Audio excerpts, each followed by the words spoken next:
ஓம்காரம் பகுதிக்கு மீண்டும் உங்களை வரவேற்கிறோம். முதல் நேர் யார் எங்கன்னு பார்க்கலாம். சுவாமிஜி வணக்கம். வணக்கம்மா. வணக்கம், உங்களோட பேர் சொல்லுங்க சார். ராஜ்குமார் மதுரையிலிருந்து பேசுறேன் மேடம். சொல்லுங்க சார், நீங்க யாருக்காக சுவாமிஜி கிட்ட பேசணும்? என் தம்பிக்காண்டி எனக்காண்டியும் பேசுறேன் மேடம். உங்க ரெண்டு பேருடைய பிறந்த தேதி, ராசி, நட்சத்திரம் சொல்லுங்க sir.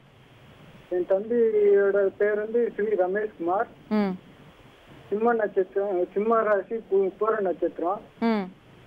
11:50 PM 22/3/1978.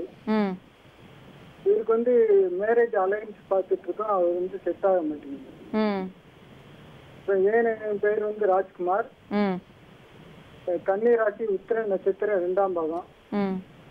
Date of birth வந்து 27/7/71. அதிகாலை 2:44. எனக்கு வந்து குடும்பத்துல வந்து கொஞ்சம் பிரிஞ்சு, ஒய்ஃபை விட்டு பிரிஞ்சு இருக்கோம். இதனால என்ன, இதுக்கு பரிகாரம் என்னன்னு கேட்குறேன். கண்டிப்பாங்க சார், உங்களுடைய எல்லா பிரச்சனைகளும் தீர்றதுக்கு என்ன பரிகாரம் செய்யலாம் அப்படிங்கறத சப்தரிஷி வாக்கியம் மூலம் சுவாமிஜி கிட்ட கேட்டு தெரிஞ்சுக்கலாம். சரிங்களா?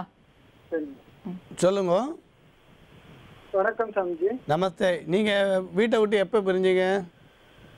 ஒரு 4 years ஆகுது. என்ன காரணம்? நீங்க என்ன கோச்சின்னு வந்தீங்களா?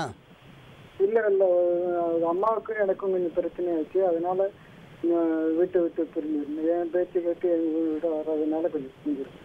இல்லை, இப்போ அம்மா வந்து உங்களை வெளியில் போட்டாங்களா, நீங்களா வந்துட்டீங்களா? இல்லை, அவங்க அம்மாவுக்கும் எனக்கும் பிரச்சனை ஆச்சு. சரி. மாமியாருக்கும் எனக்கும். சரி. அதனால கொஞ்சம் பிரச்சனை. நான் வந்து வேற இடத்துல வேலை பார்த்துட்டு இருக்கேன். சரி. அவங்க இருக்கிறது ஒரு ஊர்ல இருக்காங்க. கூட வரத்துக்கு நான் வர முடியாது அப்படின்னால பிரிஞ்சு. ஓ, இப்போ அவங்க இப்பயும் பேசிட்டு இருக்கீங்களா, பேசலையா? இல்லை, பேசல. எவ்வளோ நாள் ஆச்சு பேசாமல் விட்டு? 4 வருஷத்துக்கு மேலே. ஓ, 4 வருஷமாக நீங்கள் பேசலை? இல்லை. சரி. நீங்கள் வந்து அவங்க எந்த ஊரில் இருக்காங்க? திருச்சியில் இருக்காங்க. நீங்கள்? மதுரை. ஓ, சரி. இப்போ உங்களுக்கு குழந்தைங்க உண்டா? ஒரு பொண்ணு குழந்தை. குழந்தை அங்கே அவங்களோட இருக்காங்களா? ஆமாம். சரி. இப்போ உங்கள் சகோதரருக்கு எப்போ வரேன்னு பார்த்துட்ருக்கீங்க?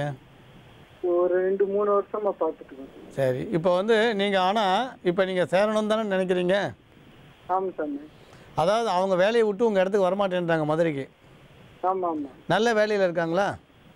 நல்ல வேலையில ஒரு 10,000 வரைக்கும் கெயின் பண்ணுறாங்க.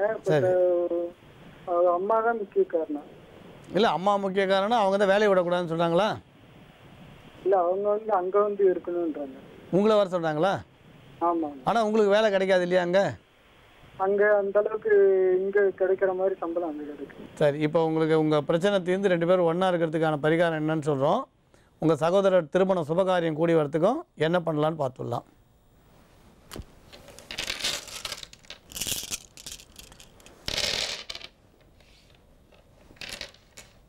இப்போ உங்கள் சகோதரருக்கு சுபகாரியம் கூடி வரத்துக்கு ரொம்ப ரொம்ப எளிய சுலபமான பரிகாரம். நீங்கள் வந்து ஐப்பசி மாதம் முதல் வெள்ளி ஆரம்பித்து ஐப்பசி மாதம் முழுக்க வரக்கூடிய வெள்ளிக்கிழமையில் நீங்கள் சாயந்தரம் வேளை பெண் தெய்வம் அம்மன் கோயிலுக்கு போய் நீங்கள் வெத்தலை பாக்க பழம் சமர்ப்பித்து குங்குமத்தால் உங்கள் சகோதரர் பேரில் அர்ச்சனை வழிபாடு பண்ணுங்கள். அது ஐப்பசி மாதம் முழுக்க எத்தனை வெள்ளி வருதோ பண்ணுங்கள். முடிகிற அன்னைக்கு மஞ்சள் வஸ்திரம் சாத்துங்க. வேறு ஒன்றும் வேண்டாம். வரன் வந்து நல்ல முறையில் வரும்.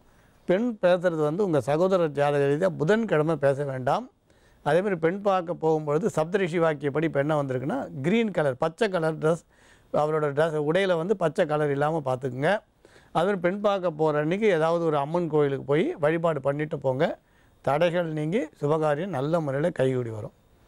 இப்போது உங்களோட விஷயத்துக்கு வரும்.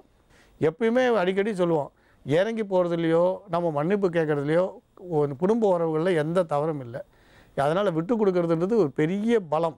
விட்டு கொடுக்குற யாரும் கெட்டு போகவே மாட்டாங்க. உங்களுக்கு நான் சொல்கிற அறிவுரை, நீங்கள் சில காரியங்களை செய்யுங்க. கட்டாயம் உங்கள் குடும்பம் வந்து சேர்ந்துருக்கும். நம்ம இந்து தர்மத்தில் பிரிவை பற்றி பேசவே இல்லை. விவாகரத்துன்ற வார்த்தைக்கு இடமே இல்லை, பிரிவுன்ற வார்த்தைக்கு இடமே இல்லை. சேர்றதுக்குரிய வழிகளை தான் அதிகமாக போதிக்கிறது. அதனால் என்னோடய அபிப்பிராயம், நீங்கள் வந்து ஒரு வெள்ளிக்கிழமை அன்னைக்கு மகாலட்சுமியை வழிபாடு பண்ணிட்டோம். நீங்கள் கட்டாயம் உங்கள் மனைவியை போய் சந்திங்க. முதல்ல போங்க, பிள்ளையாருக்கு 3 சூரத்தேங்காய் உடைங்க. அதுக்கப்புறம் மகாலட்சுமிக்கு குங்குமத்தால் அர்ச்சனை பண்ணுங்கள். சிவப்பு வஸ்திரம் சாத்துங்க. சாத்திட்டு நீங்கள் புறப்பட்டு உங்கள் மனைவி இருக்கிற ஊருக்கு நீங்கள் போங்க. நீங்கள் வரீங்கிறத தெரிவிச்சுட்டு போங்க. கட்டாயம் இந்த பிரசாதத்தையும் கொண்டு போய் அவங்களுக்கு குங்குமத்தையும் கொடுங்க. மகாலட்சுமி அருளால் உங்கள் குடும்பம் ஒன்றா சேர்றதுக்கு வாய்ப்பு வரும்.